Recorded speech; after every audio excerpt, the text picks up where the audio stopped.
ഇപ്പോൾ വരുന്നൊരു വാർത്തയാണ്. മലപ്പുറം മണ്ണാർമലയിൽ വീണ്ടും പുലി ഇറങ്ങി.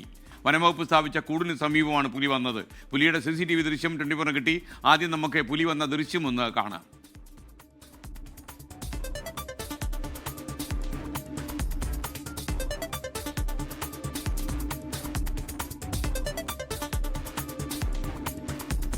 ഒന്നുകൂടെ കാണിച്ചോളൂ.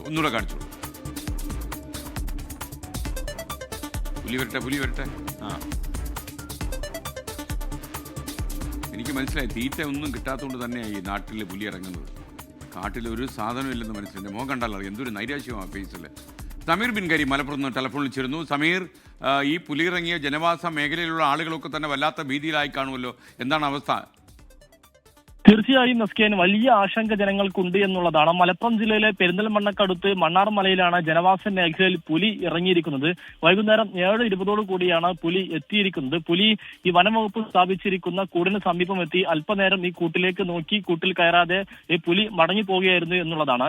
ഇത് നാട്ടുകാർ സ്വന്തം ചെലവിൽ സ്ഥാപിച്ച ക്യാമറയിലാണ് പുലിയുടെ ഈ ദൃശ്യങ്ങൾ പതിഞ്ഞിരിക്കുന്നത് എന്നുള്ളതാണ്. കഴിഞ്ഞ കുറെ മാസങ്ങളായി ഈ മണ്ണാർമല മേഖലയിൽ പുലിയുടെ ശല്യം രൂക്ഷമാണ്. പല ഘട്ടങ്ങളിലും ഈ പുലിയുടെ ദൃശ്യങ്ങളൊക്കെ തന്നെ CCTVയിൽ പതിഞ്ഞതുമാണ്. വനംവകുപ്പ് കാര്യമായ നടപടി സ്വീകരിക്കുന്നില്ല എന്നുള്ളതാണ് ജനങ്ങളുടെ പരാതി എന്നുള്ളത്. ആകെ ഒരു കൂട് മാത്രമാണ് പുലിയെ പിടിക്കാനായി വനംവകുപ്പ് സ്ഥാപിച്ചിരിക്കുന്നത്. എന്നാൽ ഈ മയക്കുവെടി വെക്കാൻ വേണ്ടിയുള്ള തിരച്ചിലോ മറ്റു കാര്യങ്ങളോ വനംവകുപ്പ് നടത്തുന്നില്ല എന്നുള്ള ഒരു പരാതി ജനങ്ങൾ ഉയർത്തുന്നുണ്ട് എന്നുള്ളതാണ്. നിരവധി പകൽ സമയത്തടക്കം പുലി ഈ മേഖലയിൽ എത്തുന്നതാണ് ജനങ്ങളെ വലിയ രീതിയിൽ ഭീതി ഉണ്ടാക്കുന്നത് എന്നുള്ളതാണ്.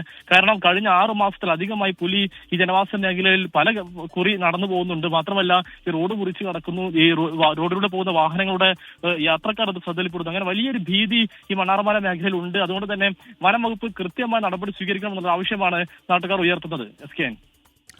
Okay, thank you. എന്തായാലും ഈ പറയുന്ന സ്ഥലത്ത് പുലിയുടെ സാന്നിധ്യം കണ്ടത് ജനങ്ങളെ വല്ലാത്ത ഭയപ്പെടുത്തി കാണും. വനംവകുപ്പിൻ്റെ ശ്രദ്ധ അടിയന്തരമായി പതിയണം.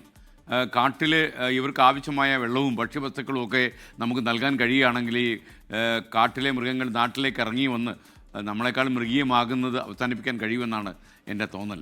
ലോകത്തെവിടെയായാലും ഏത് സമയത്തും 24 വാർത്തകളും ഓഗ്മെന്റഡ് റിയാലിറ്റി പാക്കേജുകളും എക്സ്പ്ലെയിനറുകളും വിശദമായി കാണാൻ ഞങ്ങളുടെ YouTube ചാനൽ നിങ്ങൾക്ക് സബ്സ്ക്രൈബ് ചെയ്യാം.